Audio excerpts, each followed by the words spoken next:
մեկ-մեկ լինում են չորեր են, որ խալադինիկը բացում ես, հենց նայում ես ու ընդհանրապես հավես չունես ոչ մի բան սարքելու, բայց խալադինիկում կա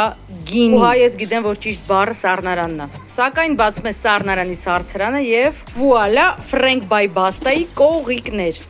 Իհարկե, այդ Frank by Basta-ի կողիկները պետքա սարքել, որտեվ շատ հեշտ են իրանք սարքվում եւ թող ձեր մոտ հարցեր չառաջանա, թե խիա սառցրանում նաեւ բան։ Որ ասում եմ շատ հեշտ է սարքել, իսկապես շատ հեշտ է սարքել։ Պարզապես պետքա իրենց գցել եռման ջրի մեջ։ Այդ կոչվում է սուվիդ պատրաստման եղանակ։ Ուրեմն սպասում ենք, որ ջուրը մի փոքր եռա եւ գցում ենք կողիկները ջրի մեջ։ Սպասում ենք ընդամենը մի քանի րոպե, 20 րոպե